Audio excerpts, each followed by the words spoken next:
Good afternoon and welcome to another edition of Robin's Fanatics TV with me, AJ, and I'm doing a vlog today from yesterday's Carshalton Athletic versus Bowes and Pitsea game in the Isthmian League Premier Division.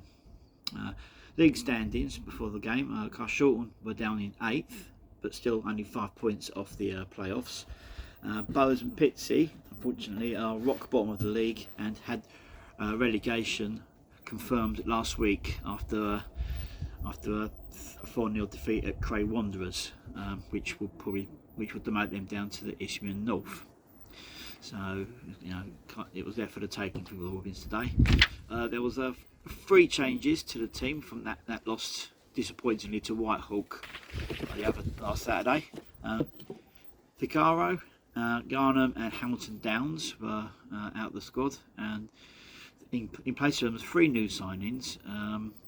Horsley, Mackay, Calvin, Lombardo, Kalala and Abdul Sanko, and we had a 3rd signing on the bench. Like I said, the last results for the clubs, Carshalton Athletic suffered that 2-0 defeat down at Whitehawk, and as I said earlier, Bowes and Pitsea were defeated 4-0 at Cray Wanderers. The result earlier this season was finished Bowes and Pitsea 0, Carshalton Athletic 3. I wasn't at that game because I was out, so I missed that one. Goal scorers for the Robins that day was Tommy Bradford, Daniel Gotha Braithwaite and Dave Smith. So I made the Bowes and Pitsea. As for the game itself, Bowes and Pitsea was disrupted as a few of their players got to the ground quite late because of an accident on the M25 Dartford Tunnel. So it could have been a late start, but luckily everyone made it on time. But Carshalton Athletic looking to sort of put behind them that poor defeat last week, which was probably one of the worst performances of the season last week. But they did well today. They certainly turned it around today, and in the end they won by an incredible 6 goals to 1. So for a brief match report for the match itself. Carshalton went 1-0 up on the 8th minute. Fabio Saravia lobbed in from about 40 yards over the keeper, came out and cleared the ball but didn't get back in time. The ball fell to Fabio and he lobbed it straight back over his head into the net. And just as the celebrations were settling down for that, within 90 seconds it was 2-0 to the Robins. A lovely ball found David Smith, and he was through 1-on-1 on the keeper and turned him and fired it into an empty net to give the Robins a 2-0 lead. Then there was a bit of a gap. 3-0 for Carshalton on the 23rd minute. Calvin Lombardo Kalala cross was headed in by David Smith for his 2nd goal of the game and Kalala's 1st assist for the club. We stayed strong in the second half. Had the first half and plenty of other chances, but just couldn't find the back of the net to extend the lead. And so I went in at a half-time break 3-0 up, thoroughly deserved as well. Second half was a funny one. For the first 20 minutes or so, Carshalton were like not in it. We were a bit sleepy. Don't know why. I don't know if they thought the game was won, but Bowes and Pitsea came out with more go in them in the second half and went for it a little bit. And they did manage to pull one back on the 69th minute. And the frustrating thing about that, it came from a Carshalton Athletic free kick on the edge of the box.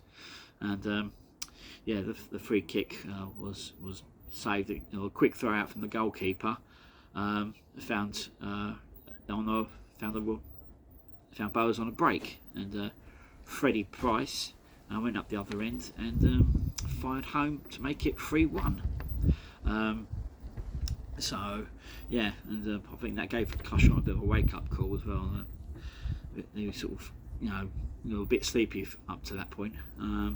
Within 6 minutes, Carshalton got back on the score sheet, made it 4-1 from the penalty spot.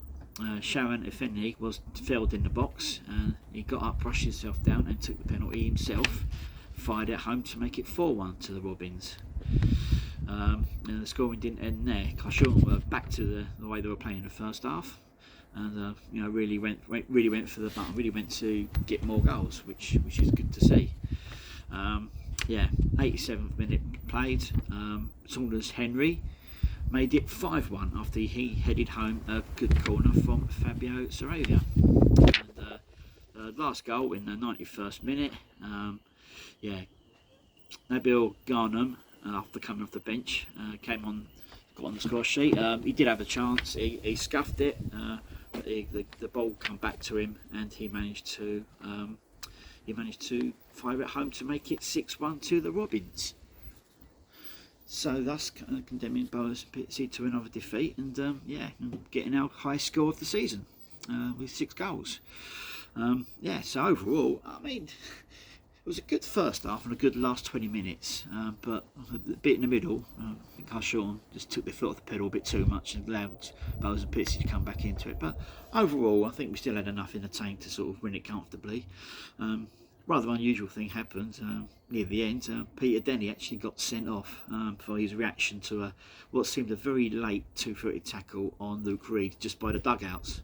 The player who made the tackle got booked because Peter Denny was incandescent with rage, which you don't see very often. Yeah, referee showed him a red card, so yeah, so he got sent off. So I don't know what that's going to do. I don't know if they're going to appeal it, or I don't think he's got a leg to stand on, to be honest with you. But the only problem is now, because we don't seem to have an assistant coach or assistant manager, he's going to be missing, I don't know, 1 or 3 games, and we're not really going to have much on the bench to sort of direct things from there, which is a little bit frustrating. I mean, Charlie Eggers will probably take over the reins, but you know, we need sort of, and Sanchez Ming sort of been doing, looks like he's getting involved a lot in the sort of the training warm-up regimes and stuff like that, so maybe between them two they'll start running it, and Peter will sort of watch from a distance. But yeah, very unusual for Peter. He's always usually a really calm, collected individual, but yeah, he lost it a little bit and got sent off for it. But you know, he shows a bit of passion. You can't moan at him for that. But yeah, overall, yeah, brilliant. Absolutely delighted with that. To get 6 goals at home, especially after playing so badly last week. Yeah, I know it's a team at the bottom of the league and they're already relegated, but you know, they still sort of probably want to try and end the season with some kind of pride, you know. Knowing them, they'll probably come straight back up next season, because that's the sort of team they are. They'll get relegated and then they'll get promoted again, and then they'll get relegated again. You know, a bit like the West Brom of the Isthmian League. But yeah, good performance overall. You know, apart from that little dodgy bit just after half time, but we came through it, and yeah, and got the victory, which sort of helped the goal difference a little bit. Didn't really have much of an impact because all of the top 7 all won. So yeah, it was Dover won, so they got I think Chichester won, and yeah, just basically everybody in the top 7 won. And I think we did go up 1 place to 7th, but yeah, you know, it's still there. It's still within reach. So you know, with about 5 or 6 games to go, who knows what can happen. But we just sort of, yeah, we did the job yesterday and made a really good sort of working of it. So yeah, absolutely delighted with that. Well done, Robs. Yeah, like I said, 6 goals at home, always great. And yeah, so hopefully we can push on for our next fixture, which is on Monday night, when we resume our Surrey Senior Cup campaign with a quarter-final fixture against Kingstonian. Yeah, and after that long saga between Kingstonian and Chertsey Town, I mean, we were supposed to be playing the winners of that game, and they got called off about 5 or 6 times. In the end, for whatever reason, unbeknown to us, but only known to them, Chertsey Town decided to pull out. So they gave Kingstonian a bye to the next round to come to the Avenue tomorrow night. So looking forward to some Monday evening football at the Robins. It's always good games under the lights in the midweeks. So Kingstonian will be sort of looking to sort of carry on. Tough call. If whoever gets through, hopefully it'll be us. But the next semi-final, which has already been drawn, the winners are away to Dorking Wanderers. So yeah, that's you know, you got to beat the big teams to go for these trophies, which is, you know, it is what it is. So depends what kind of team they go out. I think they're still challenging for the national South Championship, so they might put a weakened team out, they might not, they might want to go for it. But yeah, so that's something to look forward to. But let's try and do the job over Kingstonian first. They're currently sitting in second place in the Isthmian South Central League after getting relegated last season. But that's a local derby, so that won't be an easy game for the Robs. So hopefully we'll be up for that. And the next league game for the Robins is on Saturday. We're away to Chatham.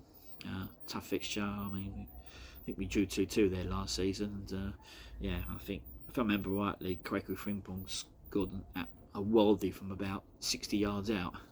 So yeah, whether that'll happen, I don't know. But yeah, it's going to be a tough game next week.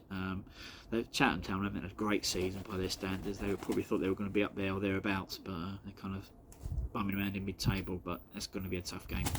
So yeah, so that's it from me, AJ. I'm going to wrap this up now, and I'll be back doing a vlog after the Carshalton Kingstonian Senior Cup game tomorrow night, and I'll probably do a non-league vlog on Tuesday as well. So you might be sick of me by the time the end of the week comes. But yeah, so I'm going to sign off now. That's it from me, AJ. Thanks for watching, and until we see each other again, arrivederci.